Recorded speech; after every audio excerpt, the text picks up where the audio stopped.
All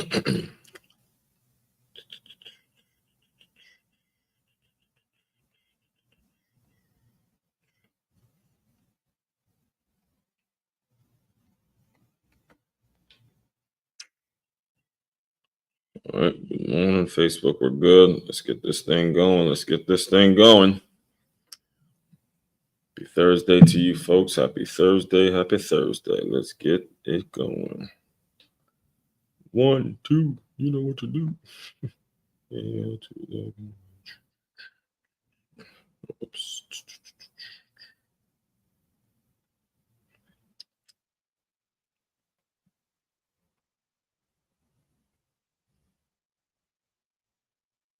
Happy Thursday to you folks. All right, we're here.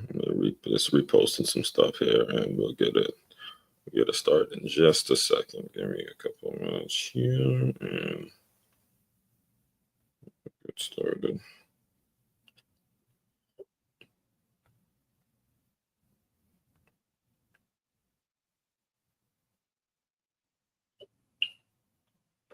All right, let's make sure we're good. Okay, good morning to you all, or good afternoon, depending on the time of day that you may be tuning into this. These recordings, by the way, I record them live Monday through Friday, no later than about 7:15 a.m. And they will also be on the Move Swiftly podcast as well. I've switched up that format a little bit just in case you guys, I know I'm an early riser, so figure I accommodate when it comes to when my viewership or when you guys may be listening and things like that. So first and foremost, let me introduce myself to anybody that may be new around here. My name, Aswan Crookshank. I am your one and only Move Swiftly speaker, former Division I college football player, and current 5-time, soon to be 6-time published author and educator. What I do, what the whole Move Swiftly brand and the business is all about, is taking the innovative teamwork lessons that you learn on the football field and aligning them with businesses and business owners, so they have a staff, they have a group of employees, they have a group of people that has the efficiency, they have the productivity, they have the eagerness, they have the hunger, they have the ability of working together like a championship high school or youth football team. That's what we do over here in a nutshell. And today we are right in line with that, as we are every day. That's what we do here. We're consistent. Consistency is absolutely a must here. All right. This is how it has to happen. This is how it has to work. All right. Today we are talking, we are kind of putting a bow on the whole exceptional conversation. All right. For the whole week, dating even back to this past weekend, when I decide to come up with these topics, I usually decide to put to create a topic around this time during the week. It's either the Thursday or the Friday where I start thinking in my head, all right, what's going to be like the weekly theme and how I'm going to put it in the system and make it, so I have a weeks long things to talk about, and put it in the way, and how, furthermore, most importantly, is how is it I'm going to serve my clients. And again, my clients are those business owners, are those people who run these organizations that really want to build teams and really want to figure out ways to work together as a team. All right, that's pretty much where my mindset goes. So all week we've been talking about the exception to the rule. It started with the Make You Move kickoff question. What makes you the exception? What makes you exceptional? Then Top 5 Tuesday was top 5 exceptional athletes. Yesterday, we were talking about the exceptional conference of the Big East, the Big East when it comes to basketball. And today, I'm going to take you down, it's going to be all about how to recognize when something is the exception. All right, how to recognize when something is the exception, because recognizing it, seeing it, taking it in, realizing that it's the exception, when you start to recognize these things, then you start to move in a very, very powerful way, because certain things are in place. You can trust certain people with certain abilities, and then you can move forward, and there's a peace of mind that comes when you've recognized someone is actually exceptional, and then you're able to move forward with that person because of the exceptional, the ability that you see for them to be exceptional. So again, if you're a little confused, I'll break all of this down. I'll break all this down throughout the next hour or so, because I myself, I have a background. I'm a college scout by trade. All right. So what a college scout does, what I did as a college scout, is I went and I looked for athletes, I looked for players that really stuck out during the game. But I'm getting ahead of myself, as I do typically sometimes when I start talking about the topic. Before I get too into it, let me just get through a few announcements and then we'll get things going. First of all, West Palm Beach, if you are located in the West Palm Beach area and you're interested in free boxing lessons, be sure to contact me or go to freeboxing.makeyourmove.com. That's freeboxing.makeyourmove.com. I put them on every 2 weeks. And it's something that I will continue to do because I again, speaking of trades and speaking of things that I've learning and teaching people how to box was a trade that I had learned that is something that's going to be carrying me throughout the rest of my life, something that I know how to do. Again, learning these trades, picking up on these skill sets, adding to your skill set is what we're all about. All right. And that brings me to announcement number 2. Business owners, if you have not yet, I need you to go to freeguide.makeyourmove.com. That's freeguide.makeyourmove.com. I created a very, very easy to understand process, 10-step process in which you can be utilizing right now as we speak to make it so your business moves a whole lot more efficiently right now. Again, that's freeguide.makeyourmove.com, and tap into the patreon.com/as144. All of that is, let me pull it up here for the people that are viewing online. Just go to makeyourmove.com. It's all of this is available on makeyourmove.com, by the way, guys. So it's makeyourmove.com. That's makeyourmove.com. One-stop shop for all your teamwork and your self-development needs. If you're watching this visually, you see you can shop, you can join the Patreon, you can book me to speak, or you can just learn more about As One Crookshank, or just listen to the #1 podcast on innovative teamwork, the one that you may or may not be listening to this recording on, the Move Swiftly podcast. Brand new episodes come out every single day. That's what makes us #1. That's what makes us #1. All right, let's get right into what we're going to talk about today. First and foremost, the ability to recognize the exception. All right, recognizing the exception. This in some ways goes against what you are kind of programmed to learn. And I'm pulling up a definition for you guys. Trade. No. I want to make sure I pull up the definition of the trade. Yes, this is it. Perfect definition. Okay, I want to make sure I pulled up this definition for you guys because it's important for you guys to note and that we're on the same page. I pulled up for those of you who are listening to this on the Move Swiftly podcast.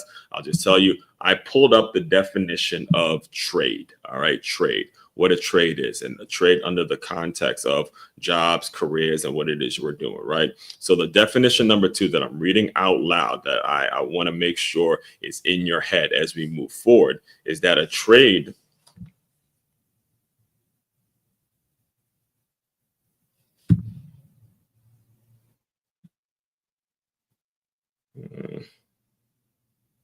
Bear with me, guys. So basically, what's happening, if you are listening, the reason the pause is coming because what I started to do, because I am making sure I'm looking at myself on multiple. I've actually started having my phone on while I am recording, so that way I know everything is straight.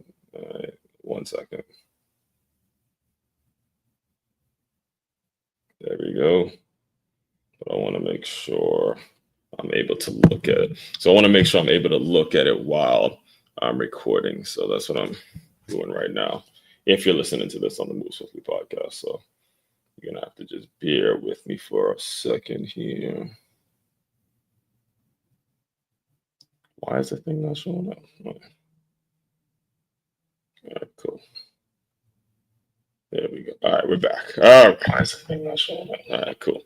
All right, yeah, I have to make sure I'm doing that because I'm recording on multiple places, and we want to make sure we're spreading it out. All right, so where were we? A trade. I'm looking at the definition of trade, and it says a skilled job. This is big again for the acronym that I went over when it comes to Swiftly. The first S in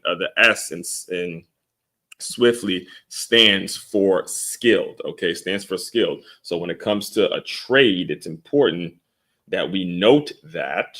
And jeez, hate technology, guys. I genuinely hate technology. If you haven't realized this yet, it is one of the most annoying things, but it is necessary. It's like I have a love hate thing with technology. You love it when it's helping, but it really can get annoying when you got to deal with it and not just get into what it is you want to be doing, right? I'd rather be just speaking directly to you guys, but I gotta deal with what it is you want to be doing. All right, but it's a necessary evil, right? It's a necessary evil. It's just what you got to do sometimes. All right, we're good. We should have no more interruptions. We're good to go. Okay, so a skill job, typically one requiring manual skills and special training, a skill job. So when it comes to recognizing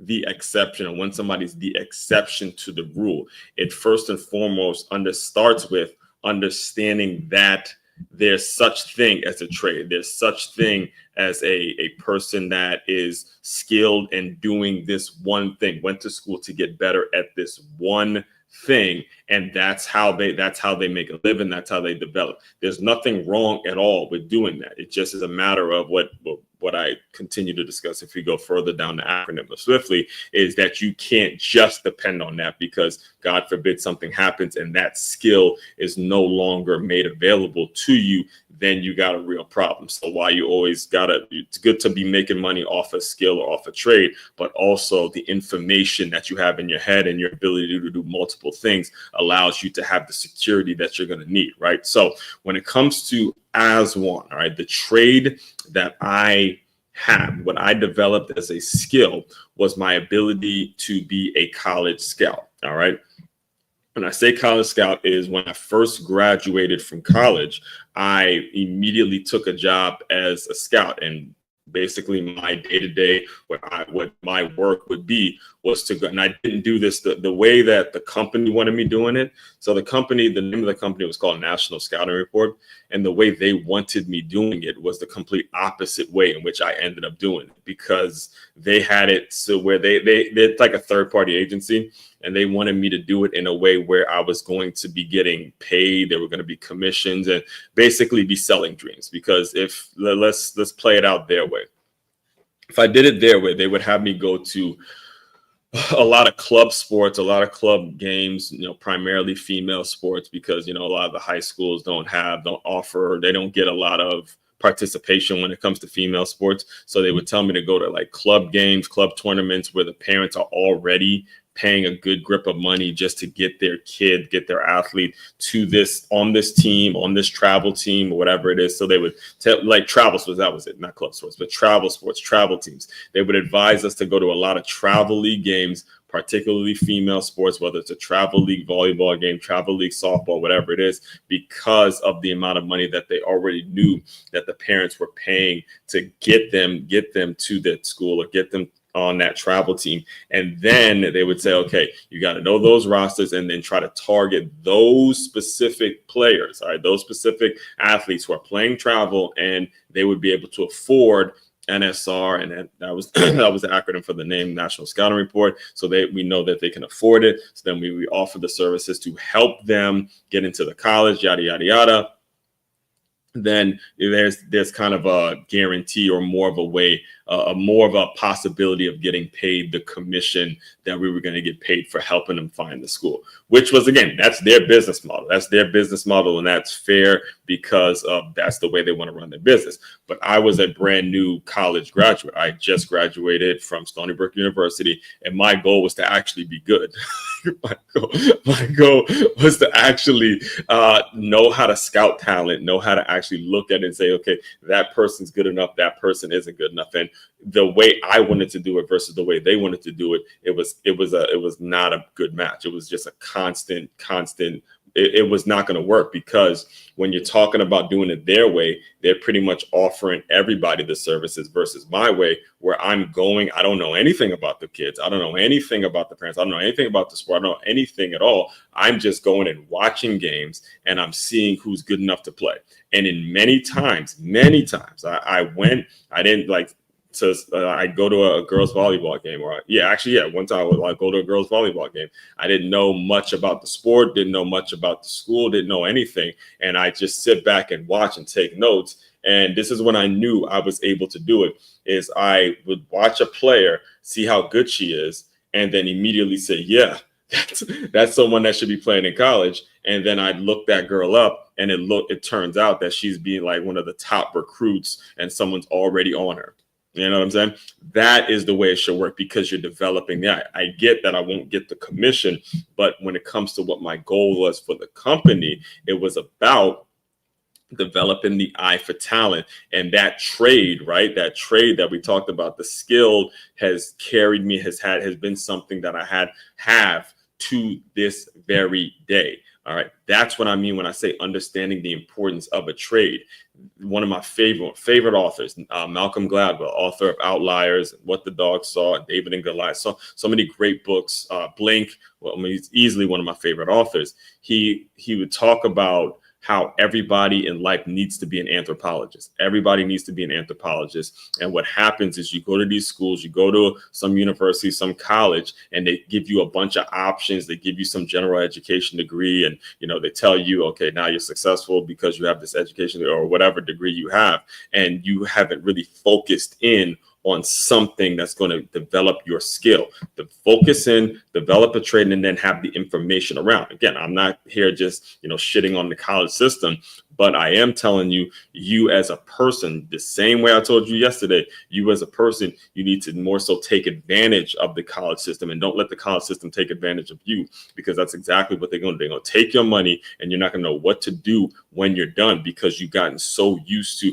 just being in school, just going to class, thinking that that's going to solve all your problems. So that was my experience as a college scout, and that's what led to a lot of the work I'm doing now. But what I want to talk to you guys today about is how you can translate that into your business, and how you can start seeing that in your job interviews, how you can start seeing that with the people that come in to your company, how you can start seeing that when it comes to you really understanding your goal of the company, your overall mission of the company, and then who is the person what are they seeing? What is something new that they're seeing, that you're seeing in them, that makes it so, all right, look, that's a person I want to move forward with. Let me give you, I got a couple stories. I got a couple stories here when it comes to how to recognize this. And it can happen in a very, very small way. It can happen at a moment's notice, which is why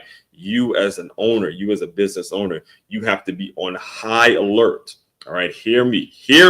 You got to be on high alert, and you got to be constantly recognizing, constantly looking for things in people that'll make it so you want to move forward with them, or you want to give them more responsibility. You want to be the one to have a conversation. You want them leading the charge. It's nothing to do with their degrees, nothing to do with what they can put on a resume, and everything to do with the action they take when something goes wrong, the action that they take when something goes wrong, or the action that they take when they're faced with some adversity. In fact, I'll give you another example when it comes to the football world. I was reading, let me see if I can pull it up real quick for the viewers. If you are listening to this on the podcast, yes, this is Tom Callahan, The GM by Tom Callahan. All right, I'm gonna pull it up right here.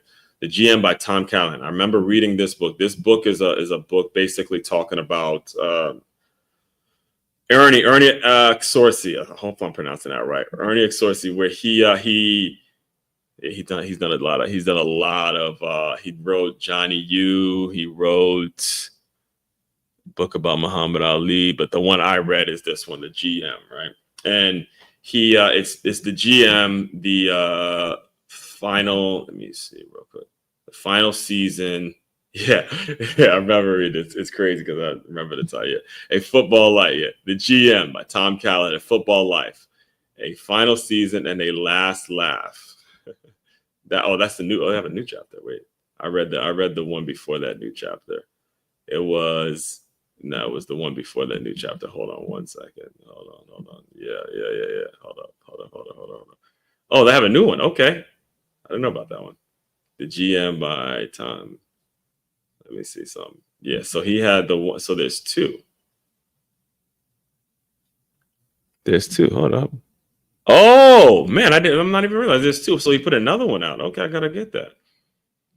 So there was 107, one. Okay, see, there we go. I just discovered something. Yeah, so this is the one I actually read. The one that is a dream job. So the GM, the inside story of a dream job and the nightmares that go with. In the summer of 2006, NFL's senior general manager Ernie Exori invited Tom Callahan inside the Giants organization to experience a season. So his last from the front office, the locker room, the sidelines, the tunnel. Tom made no promises and said that he'd bring to the project the same fairness and thoroughness that characterized his acclaimed United's biography, Johnny U. The result is a remarkable book that at once a chronicle of a tumultuous season and the story of the NFL. Yep. Yeah. So this was the book. For those of you, again, if you are listening to this on the Move Swiftly podcast, and these episodes, these live streams now come on the Move Swiftly podcast later on in the afternoon, I basically pulled up a book that I read a couple years ago titled The GM by Tom Callahan. And he talked about the difficulties, as you can see in the subtitle, the inside story of the dream job and all of the nightmares that come with it. He is talking about the issues that came with being the general manager for the New York Giants. And if you look at the cover had Eli Manning on it. And if you could recall, that was the year in which Eli Manning, had already put it out in the draft saying, look, I ain't going to San Diego. And then San Diego drafts him. And there's all sorts of drama in terms of getting him to New York and yada, yada, yada. Bunch of drama, which is why, again, the NFL draft is something that I have spoken out against in many, many ways. And I'll probably do more of that, seeing that we're a couple of weeks away from the NFL draft. But anyway, as I was thinking of this title, I put out this title, and I was thinking of some of the things that I was going to talk about in regards to recognizing the exception.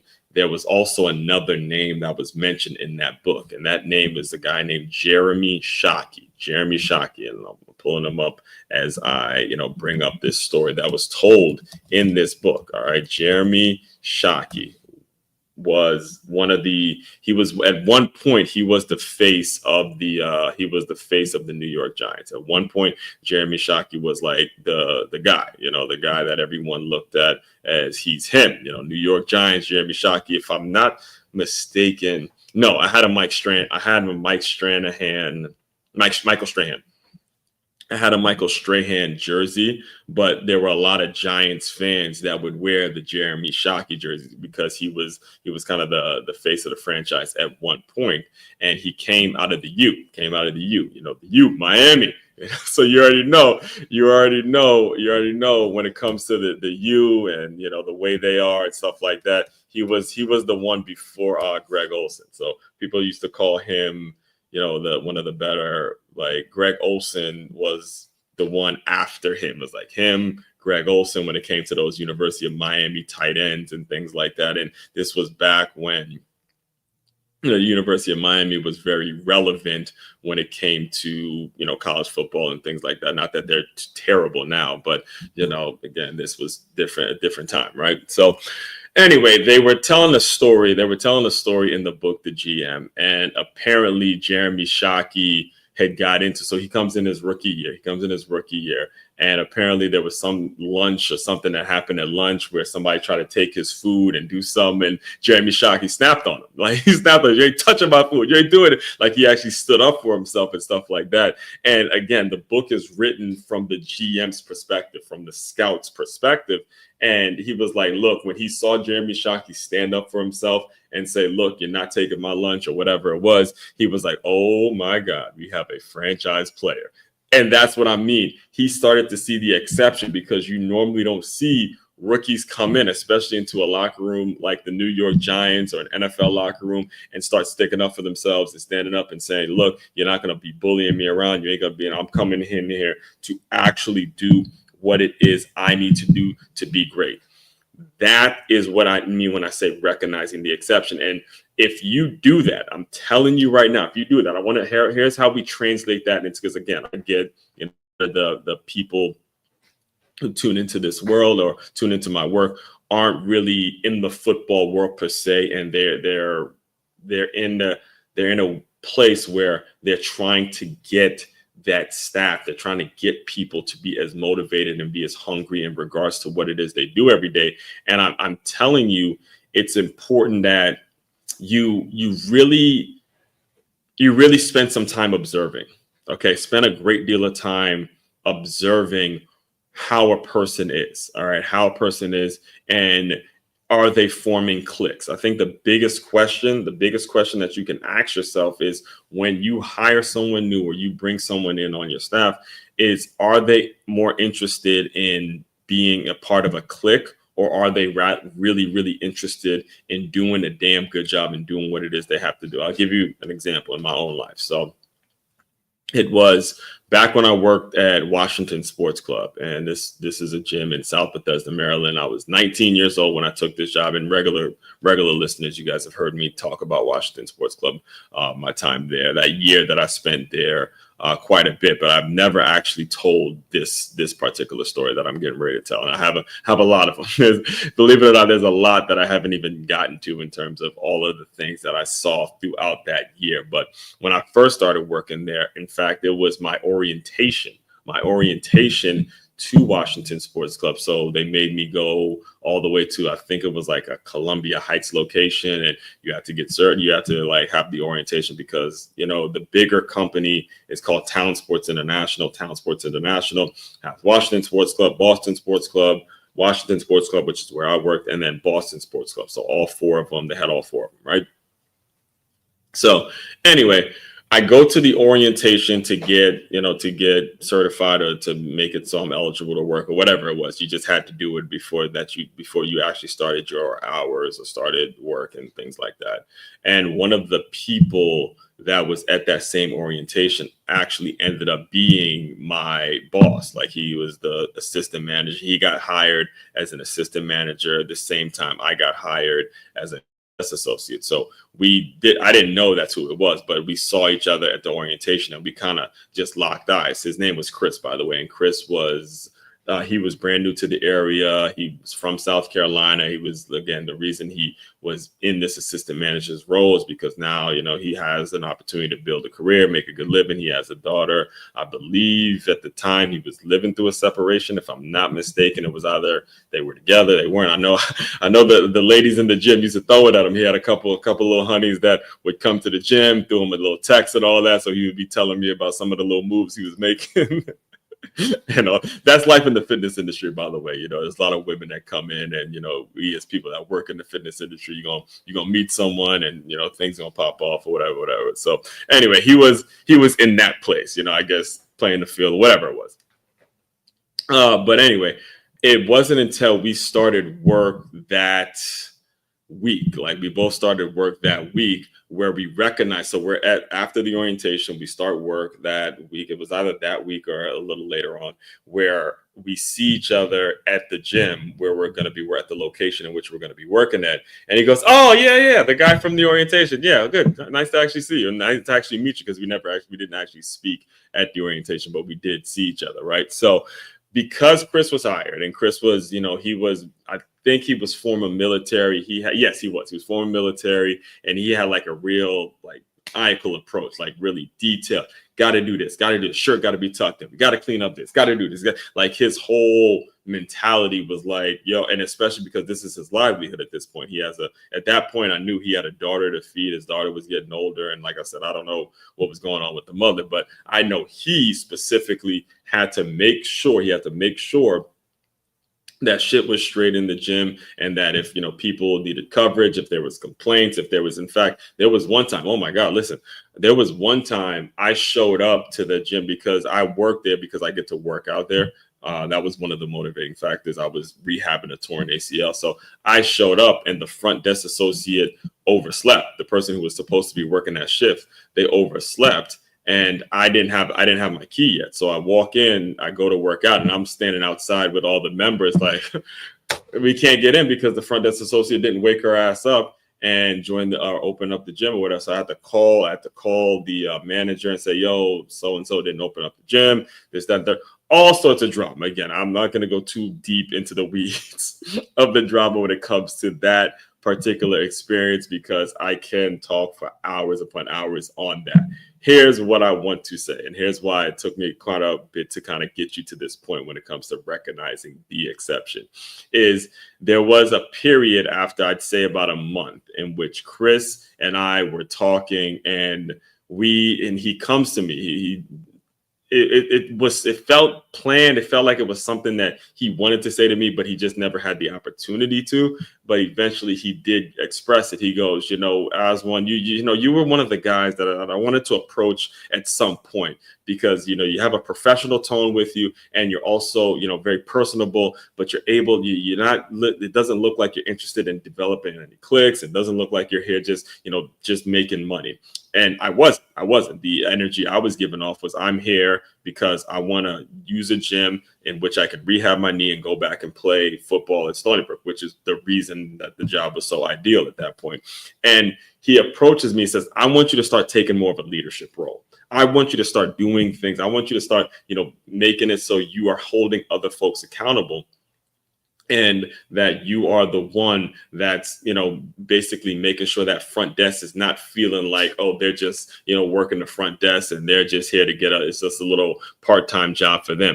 They need to, everyone in this entire organization needs to feel like they are playing a big role in the company. All right. And that thought, just him having that conversation, actually turned out to be very, very beneficial to me, because when I spoke to like the trainers and the sales associates, the people that were making six figures at this gym, like, making a good living at this gym, they were explaining to me how my role as the front desk associate plays a huge part in terms of how the gym is set up. Understand what brings people into a gym. Understand what makes people want to walk into a gym.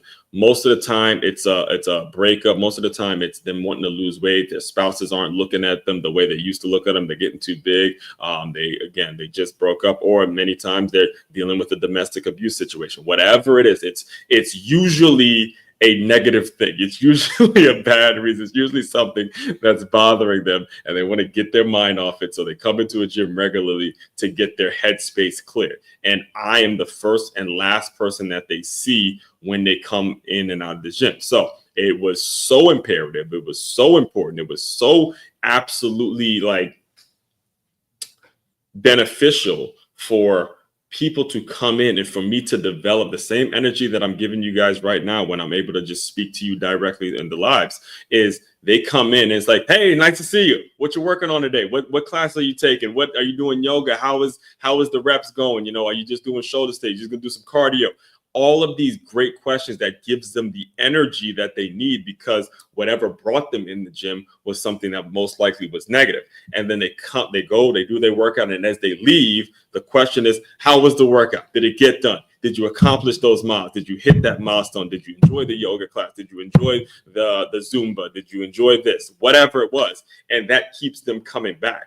You don't recognize that as such a big thing. But when it developed, as I developed my ability to communicate and the way I communicate now, all of it started right there. And then when you answer the phones, and then when you interact with people, and let's say I do a walk around in the club and I'm seeing the people that I just checked in and they're saying, hey, what's up? How you doing? And then me personally, I used the actual gym. I was there working out. So you would always see some of the members say, oh man, he works out too. Oh man, he works out too. He does that too. And then I'll close you out with this story, because it was for all I know, Boubacar was the sales associate, and me and him would have these conversations, ongoing, like endless conversations about this type of stuff. And he said this to me, and I think I said it like when I first started this podcast, and it's worth repeating. So He said, look, as one, there's two ways. There's two things that can happen for you, right? You can use this opportunity. Now, I was making $7 an hour, $7.15 an hour. And he goes, that don't matter, because he goes, you could use this opportunity one of two ways. People can see you outside of this gym and they could say, oh, that's As One from the gym. Hi, how you doing? Or that's one. Or they can see you and say, "Oh, that's Aswan from the gym. How you doing? Is that third?" And just engaging you in conversation. That's how you build things. That's how you make sure you attract people. That's how you develop your ability to communicate and recognize. And again, this is all relevant because when you recognize that uniqueness and that specialness in people, you now can get associated with them. You now can, work with them. You now can pick their brain. You now can say, all right, that person is someone that you need to hold on to. That person is somebody you can appreciate. That person is someone that is actually on your looking out for you in ways that you're not even able to look out for yourself. When you get a group of people like that around you, there's absolutely no seal. I mean, listen, the amount of things and the amount of things that you can accomplish with that mentality and have that mentality amongst a group of people, then you can talk about some major wins. So it's about recognizing it. And first of all, again, being observant. Think about everything from, if you just want to go back on what I said about Chris, me and Chris at the orientation, we're there on time, focusing, making sure we're taking notes, making sure there's a certain thing that we're doing together, and then boom, we see each other, shake hands. And then as certain things come up, like that day, let me tell you, that day in which the other front desk girl, she overslept and she didn't open up the gym. That day, he had to answer to a lot of angry members, obviously, because we finally got it open. And I wasn't even planning on working. I was planning on working out, but I ended up having to work the front desk. And then as the members were finishing their workout, he had to deal with a lot of angry members, and he had to, again, hey, you got to take it, because now you wearing that hat in which you're the leader. And what's important is that you simply took it. And when he recognized, look, I'm dealing with this person showed up, then recognizing that, then we had that conversation, and then things were moved forward the right way after that. Now, unfortunately, that situation didn't turn out well, because Chris was like the assistant manager, and then they brought in a brand new manager, and him and Chris kind of butt heads and all that, and he ended up getting fired, which I thought was just bullshit. And it taught me a lot about the fitness industry in general, in terms of, you better be the person that's selling something, so that way you don't get screwed over, because that's really what happened with Chris. There was, he was working hours, just pulling some crazy hours, and for him to have gotten fired over, I believe there was like checks or something so ridiculous. Yeah, it's coming back now, because I think there was some checks that he had that were WSC related or something like that. But I was talking to like other people, like there's no way that a person can steal. There's no way of proving that the checks would be his and stuff like that. And when I called him after he had gotten let go, and he mentioned the name of the new manager, and he said, so-and-so threw me under the bus when it came to that. So now I'm out of a job. And at this point, he's dealing with a separation. He has a daughter to raise. He did eventually get another job. I think he did something like doing paint or something. It was like a sporting goods situation. But when I talked to him, like after he got let go, it was really eye-opening, really something that, on my heart of hearts, made it so I have to do, like, I could not stay quiet about this stuff, because the kinds of things that go on, the shady bullshit that goes on when it comes to the way managers are, a lot of managers, there's so much unethical bullshit out there that they really don't care what a person's going through, what a person may have going on in their personal life. When they feel threatened by you, and you do something to breach their comfort zone, people will throw you under the bus. It will happen. It will absolutely happen. And again and again, this is why today's topic is what today's topic is. When you recognize the exception, it's also important that you recognize the exception when it comes to your leadership, when it comes to your situation and the people that have control over how you're going to get your money, right? Have control over how you're going to get to your back. When you see something in them in which is not acceptable from your standards. So first of all, you have to have some standards for your damn self, all right? You have to have a level of, whatever opportunity I have, I could be working at a damn gas station. I'm still going to take portions of this check, put it towards this dream, put it towards this goal, whatever. You gotta have the ambition in your own head, or the standards in your own head, that when you run into a leader or someone that can, potentially give you an opportunity, you got to also recognize, hey, that person's going to take me to this angle or to this place, but no further, all right? No further, because you've been able to recognize. And that's another one of my superpowers, is when it comes to leadership and recognizing leadership. I know there's a huge difference, and I can smell it on a person from the first 5 seconds of them opening up their mouth. There's a huge difference between someone who's a leader and someone who is simply a manager. All right, it's simply a manager. A manager is simply going to do a certain thing and just try to protect their own ass. Period. Point blank. End of sentence. The only thing they're going to do is what the company tells them to do, whatever the higher ups, upper management, whatever they're telling them to do, whatever's going to give them or keep them in a secure paycheck. That's all they're going to do. A leader is going to get muddy with you. A leader is going to absolutely show you the way and lead by example. All right. Another thing that you got to recognize, again, as you're speaking, whether it's investments or whether you're talking a person that's actually just looking for a job and you're being interviewed by someone, you got to recognize the difference between that coach, that manager, that whoever that's actually going to be a leader versus that coach, that manager, whoever is just going to manage and just tell you what to do and point this and point that. When you recognize that as well, then you start taking what I like to call initiative.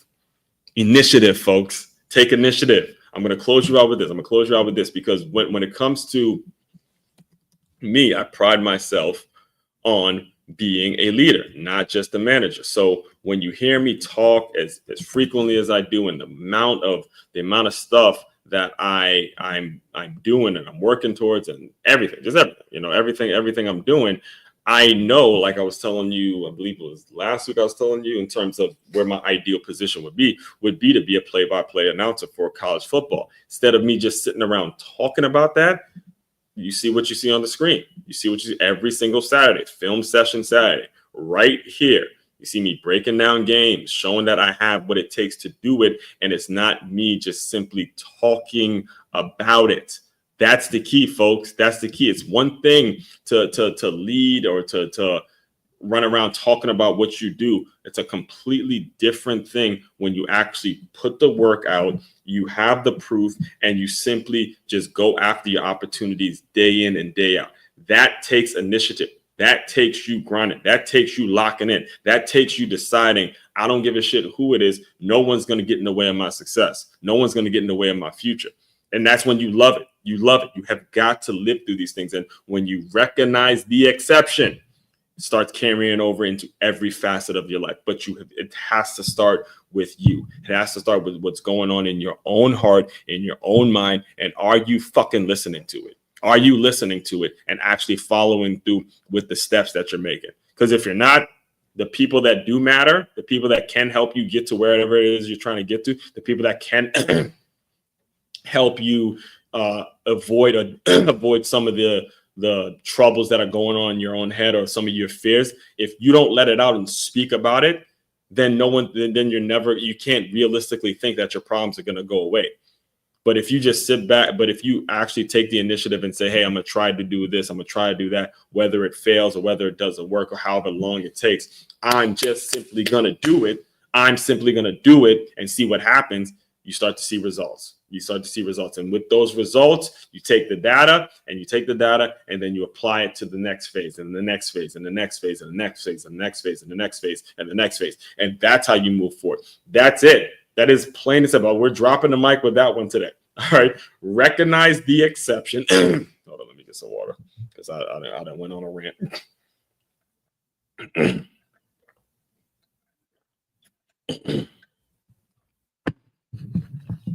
Woo! All right. I'm back. When you recognize the exception, when you recognize the exception, and you have developed the habit of doing it, you will not ever be in a situation where you're down. Listen, you're gonna have your days, you're gonna have some rough moments, but there's no way you're going to stay down for any extended period of time, because in your own head, in your own heart, everything that you move, the way that you're moving, it's just like a system. And in fact, let me write this down, because I think systems and collaborations. I've been kicking around what I'm going to talk about next week, and I think systems and collaborations is going to be it's going to be a big topic, because a lot of the things going on this week between systems and collaborations, I'm kind of kicking around the idea of talking about that, or how I'm going to address that, because a lot of what I spoke about this week, being the exception and recognizing exceptions and things of that nature, the systems and the collaborations, man, if you recognize the exceptions and then you have a system with some sort of collaborative process, it is just an unbelievable place to be. So as I close you out, I want to just, again, reiterate, first and foremost, recognizing and realizing the importance of having a trade, developing a trade, understanding what a trade is, having a skill to do something, being skilled at something, and then building information, learning things along the way where you're good at that thing. Again, myself, my trade was that of a college scout, where I had to be observant, where I had to go look at games. I had to go, really figure out who had what it takes to play at the collegiate level. And learning that trade allowed me to develop enough information in which I can be observant enough. I could recognize when something is going on. I could recognize certain people. I could recognize certain traits in people. I could recognize a lot of different things. And when you learn that trade and you have information upon that trade, then you can start to really recognize the people that are for you, recognize the people that you need to have in your life, the folks that you really want to keep around, and the ones that really, really deserve your time and attention. All right. So all that being said, main website to check out to dive deeper into everything I'm doing, it's makeyourmove.com. That's makeyourmove.com. Business owners, especially organizations that have a philanthropic mission, organizations that are very, very much, let me move this banner over. Organizations that are very philanthropic in their mission, that are constantly trying to gauge the community, make it so, the young people, the younger generations are having positive experiences, which is bigger than you realize. And, having an organization that is really, really rooted in the positive experience for young people and their parents, having those types of organizations, you need to develop this system. You need to get in touch with me so we can work together and we can establish something really, really great, because that positive experience, you have absolutely no idea the amount of great things it can be doing for a family and what that kid can become when they actually go about doing it. I'm in something right now, with the teach at the school named the Center for Creative Education. And we have a group of visitors from the UK that came in because they read something online and they made the trip, and we're doing it's an incredible thing that I personally don't even have the ability to put into words. So anyway, all that being said, main website, it's makeyourmove.com. If you're looking at this on the screen, it's right here, makeyourmove.com. For anybody else that is listening to this on the Move Swiftly podcast, I will repeat, makeyourmove.com. One-stop shop for your teamwork and your self-development needs. As one Crookshank, your one and only Move Swiftly speaker. Checking out. You guys continue to move swiftly. We will talk more soon.